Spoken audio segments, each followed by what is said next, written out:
নমস্কার বন্ধুরা, Pinki's home and tour ব্লগে সবাইকে আমন্ত্রণ জানাচ্ছি। চলে এসেছি আর একটা দুর্দান্ত স্বাদের রেসিপি নিয়ে।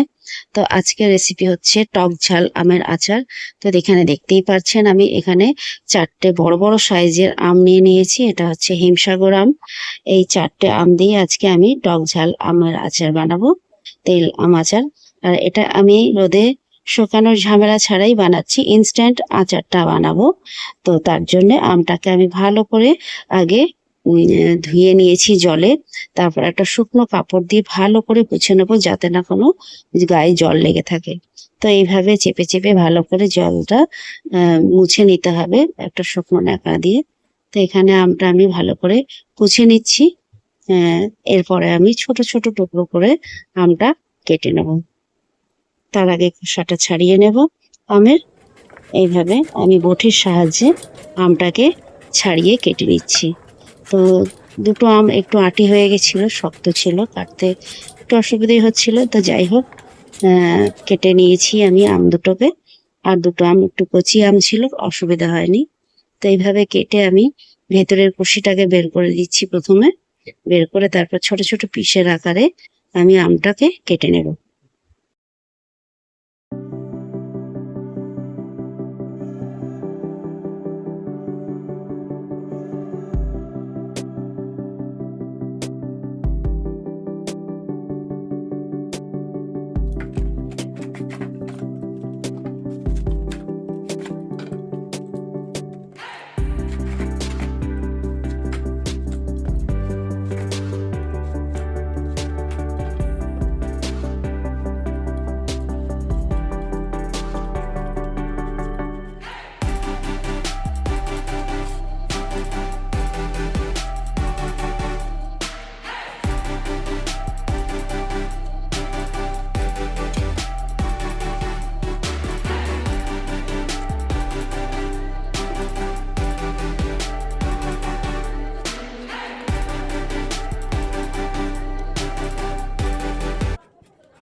তো বন্ধুরা, স্কিপ না করে পুরো ভিডিওটা দেখার অনুরোধ রইল, কারণ পুরোটা না দেখলে বুঝতে পারবেন না যে কীভাবে কীরকম পদ্ধতিতে আমি করছি। তো অনেকেই অনেক রকমভাবে করে আমি জানি। তো আমি কিভাবে করছি সেটাই আপনাদের সামনে তুলে ধরলাম। তো অবশ্যই সঙ্গে থাকবেন। তো এভাবে আমি প্রত্যেক আমগুলোকে সব ছাড়িয়ে টুকরো টুকরো করে কেটে নিয়েছি। তো বন্ধুরা, এখানে আমটা আমার কাটা হয়ে গেছে, আর একটা বাকি আছে, আমি কেটে নেব। তো এখানে আমি মশলাটা রেডি করে নিয়েছি। প্রথমে নিয়েছি কালো সর্ষে, এখানে নিয়েছি গোটা ধনিয়া, আর নিয়েছি সাদা সর্ষে, আর নিয়েছি জিরে, গোটা জিরে, আর গোটা মৌরি, আর কয়েকটা শুকনো লঙ্কা। এই হচ্ছে আমার আচারের মশলা। তো বাকি যে গুঁড়ো মশলা আছে আমি সেটাও দেব। তো সেটা পরপর আপনাদের দেখাতে থাকবো। প্রথমে আমি গ্যাসটা জ্বালিয়ে নিলাম। গ্যাসটা জ্বালিয়ে এখানে একটা চওড়া ফ্রাইং প্যান নিয়ে নিয়েছি। তো এটার মধ্যে আমার নাড়তে সুবিধে হবে বলে আমি এটা নিয়েছি। তো প্রথমে আমি মশলাগুলো হালকা ফ্রাই করে নেব। তো প্রথমে দিয়ে দিলাম এখানে সর্ষে, গোটা ধনেটা একটু সময় লাগে বলে আগেই ধনিয়াটা আমি একটু ভেজে নিয়েছি, ধনিয়া আর লঙ্কাটা। তারপরে এক এক করে সব কিছু আমি এর মধ্যে দেব।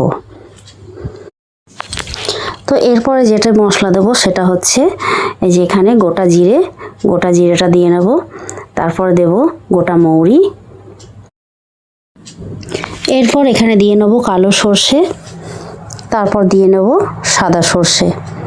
এই সব কটা অল্প ভাজা ভাজা করে নেব। খুব বেশি ভাজা করব না, খুব বেশি ভাজা করলে মশলার টেস্টটা থাকবে না। ওই জন্য অল্প হালকা আছে, মানে লো মিডিয়াম আছে, আমি গোটা মশলাগুলো ভেজে নিচ্ছি। এই যে দেখুন, এইভাবে হালকা লাল হয়েছে। তো এরপর আমরা এটা থালায় ঠান্ডা করে নেব। ঠান্ডা করে মিক্সিতে পেস্ট করে নেব।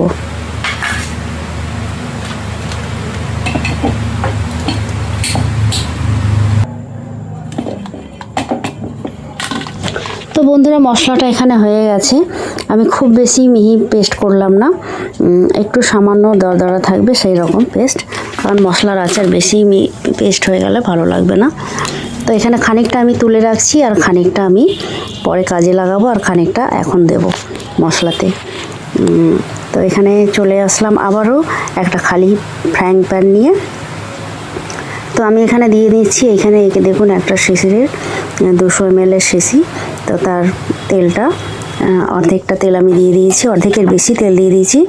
আর খানিকটা তেল আমি গরম তেল, হালকা গরম হয়েছে তেলটা, সর্ষের তেলটা। তো সর্ষের তেলটা আমি খানিকটা তুলে রাখছি, এটা আমি ঠান্ডা করে লাস্টে দেব।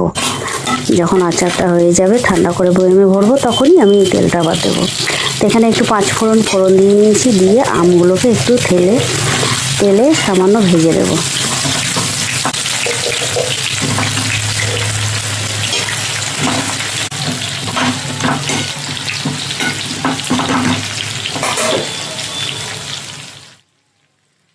তো বন্ধুরা, আমগুলো প্রথমে একটু তেলে মিক্স করে নিলাম, আর এরপর দিয়ে নিচ্ছি একটু স্বাদ মতো নুন। আমি যাতে ভেতরে পর্যন্ত নুন ঢোকে তাই 3 চামচ নুন আমি এখানে দিয়েছি, কারণ যত রোদ পাবে তত নুনটা ভেতরে ভালোভাবে ঢুকবে। এরপরে দিয়ে নিলাম ঝাল লঙ্কার গুঁড়ো, ছোট চামচের 1 চামচ। এখানে দিয়ে নিচ্ছি পরিমাণ মতো হলুদ গুঁড়ো, আপনারা একটু বুঝে শুনে দেবেন, যেমন আম থাকবে সেই রকম পরিমাণ মতন আপনারা দেবেন। এখানে আমি 2 চামচ হলুদ গুঁড়ো দিলাম। এরপর দিয়ে নিচ্ছি সামান্য একটু চিনি, কারণ যদিও এটা টক ঝাল আচার, তো আমি ছোট চামচের 2 চামচ চিনি দিয়েছি, জাস্ট টক ঝালটা ব্যালেন্স রাখার জন্য। এতে কিন্তু খুব সুন্দর একটা স্বাদ হয় আর খুব ভালো লাগে খেতে, মানে অতিরিক্ত যে টক ভাবটা থাকবে সেইটা অতটা লাগবে না, ভালো লাগবে। আর এখানে এই সব কিছু দিয়ে আমি প্রথমে একটু এটাকে ভালো করে মিশিয়ে নিচ্ছি আমটাকে মশলা দিয়ে। এইভাবে একটু নাড়িয়ে চাড়িয়ে ভালো করে তেলের মধ্যে, আঁচটা কিন্তু আমাদের একদম লো মিডিয়াম থাকবে, জোরে জাল দেওয়া যাবে না কিছুতেই। অল্প আছে, আমরা ধিমে আছে আস্তে আস্তে নেড়ে নেড়ে এটাকে মানে ভাপিয়ে নেব ভালোভাবে, আমটা যাতে একটু হাফ সেদ্ধ হয়ে যায় ভাপাতে ভাপাতে। তো বন্ধুরা, এরপর দিয়ে নিচ্ছি কাশ্মীরি লঙ্কার গুঁড়ো, যেটা কালারের জন্য। এটা এই কাশ্মীরি লঙ্কার গুঁড়োটা দিলে আচারের কালারটা দেখবেন খুব সুন্দর হয়, যেমন দোকানের আচার হয় একদম ঠিক তেমনই কালারটা আসবে, খুব ভালো লাগে। যা রঙে দেখতে ভালো হলে তবে দেখবেন খেতেও কিন্তু টেস্ট হয়। তাই কাশ্মীরি লঙ্কার গুঁড়োটা অবশ্যই দেবেন, খুব ভালো লাগবে দেখবেন, খেতেও ভালো লাগবে আর দেখতেও ভালো লাগে। তো যাই হোক, কাশ্মীরি লঙ্কার গুঁড়োটা দিয়ে আমি আমটাকে আরও একবার মিশিয়ে নিচ্ছি নেড়ে চেড়ে। একটু উল্টে পাল্টে নিতে হবে যাতে আমগুলো ভেতর থেকে সেদ্ধ হয়, হাফ সেদ্ধ হয়ে যায়। এইভাবে নাড়তে নাড়তে মশলার সঙ্গে। তো এখানে কাশ্মীরি লঙ্কার গুঁড়ো আমার দেয়া হয়ে গেছে, আমি ভালো করে নাড়িয়ে নিলাম। তো আমটা এখানে সেদ্ধ হয়ে গেছে, হাফ সেদ্ধ। এইপরে যে আমি ভাজা মশলাটা করে রেখেছিলাম, সেই ভাজা মশলাটা এখানে আমি দিয়ে নেব বড় চামচের 4 চামচ, 2 চামচ, 3 চামচ। এখানে এই 4 চামচ মশলা আমি দিয়ে দিলাম। দিয়ে এবার ভালো করে এটাকে মশলার সঙ্গে মিশিয়ে নেব, যাতে আমের গায়ে গায়ে লেগে থাকে মশলাগুলো। তাহলে কি হবে, যখন আচারটা হবে মশলার সুগন্ধটা আমের মধ্যে একদম লেগে থাকবে আর খেতেও সুস্বাদু হবে আচারটা। এখন এই গরমের সময় এই আচার করে রাখলে আপনার সারা বছর হয়ে যাবে। যারা একটু আচার প্রিয় বা আচার খেতে ভালোবাসেন, কখনো রুটি বা ভাতের সঙ্গে যে কোনো খাবারের সঙ্গে আচার খেতে ভালোবাসেন, তো তারা এইভাবে করে রেখে দিলে অনায়াসে খেতে পারবেন। খাওয়ার সময় খাওয়াতে মুখে রুচিও আসে, টক খেলে দেখবেন মুখে কিন্তু রুচিও লাগে খেতে, আর মুখের স্বাদটাও ফিরে আসে। তো এখানে আমি একটু দিয়ে নিচ্ছি লেবুর জুস। যেহেতু আমার কাছে ভিনিগার ছিল না, যার জন্য আমি এখানে লেবুর জুসটা ইউজ করেছি। এই লেবুর জুসটা দিলে আমের আচারটা অনেক দিন পর্যন্ত আপনার ভালো থাকবে। আর অবশ্যই যতই দাও না কেন, আমাদের অবশ্যই একটু রোদে দিতেই হবে আচারটা, রোদ দেখাতেই হবে। রোদের যত থাকবে আচার তত ভালো থাকবে। তো এইভাবে নাড়িয়ে নিচ্ছি, লেবুর রসটা দিয়ে ভালো করে মিশিয়ে নিলাম। আমার মশলাটাও এখানে মাখানো হয়ে গেল। সবশেষে আমি যে মশলাটা দিলাম, এটা একটা আলাদা মশলা আমি দিয়েছি, যেটা আমার ঘরেতে কিনে আনা রাখা ছিল। এই মশলাটা হচ্ছে সাম্বার মশলা। এই সাম্বার মশলা আমের আচারে দিলে কিন্তু আলাদা একটা টেস্ট পাওয়া যায়। আগের বছরও আমি করেছিলাম, ভীষণ ভালো হয়েছিল আচারটা। এই সাম্বার মশলাটা দিয়ে আপনারা যদি আচার করেন, দেখবেন একদম দোকানের আচারের মতনই খেতে লাগবে।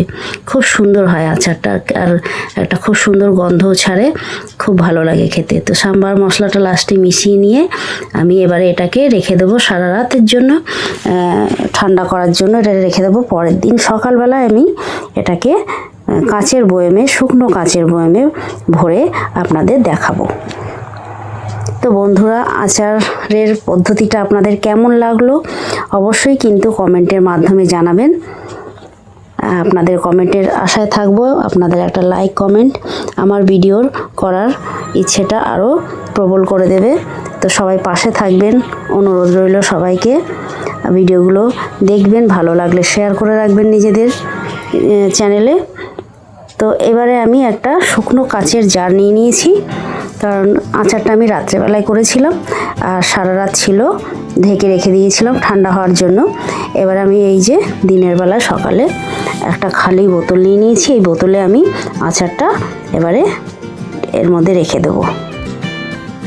একটা চামচের সাহায্যে আমগুলোকে নিয়ে বোতলের মধ্যে অল্প অল্প করে এর মধ্যে ঢুকিয়ে রাখবো। কাঁচের জারে রাখলে রোদে দিতেও সুবিধা, আর আচারটাও থাকে অনেক দিন ভালো।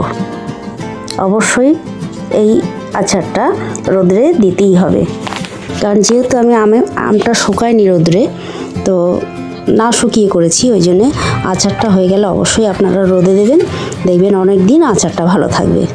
আর অবশ্যই বলবো এই পদ্ধতিটা একবার অবশ্যই ট্রাই করে দেখবেন। আচারটা খেতে খুবই সুস্বাদু হয়, খুবই ভালো লাগে। আপনি রুটি, পরোটা, ভাতের সঙ্গে শুধুই মানে খেয়ে নেবেন, তরকারিও লাগবে না, এতটাই এর মশলাটা এতটাই ভালো লাগে আমের সঙ্গে।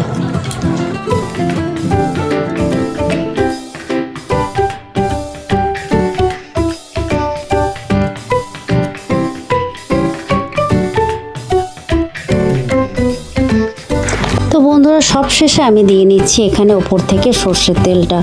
আপনাদের আগের দিন দেখিয়েছিলাম যে বাটিতে আমি তেল তুলে রেখেছিলাম, সর্ষের তেল, গরম সর্ষের তেলটা তুলে রেখেছিলাম। তো সেই তেলটাই আমি এখানে ওপর থেকে দিয়ে দিচ্ছি, যাতে আচারটা ভালো থাকে আর রোদে দিলে তেলটা যেন সাইড দিয়ে লেগে থাকে। তো আর একটু বেশি করে তেল দিতে হবে, আপনারা একটু বেশি করেই তেলটা দেবেন। আমার তেলটা একটু কম হয়েছিল, তো পরে আমি যদিও আবার দেব। আর আপনারা কিন্তু অবশ্যই তেলটা একটু ডুবো করে দেবেন আচারটা ভালো থাকার জন্য।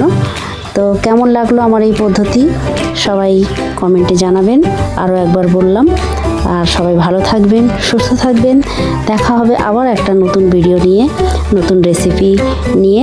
তো সবাই ভালো থাকবেন, সুস্থ থাকবেন। নমস্কার জানাই।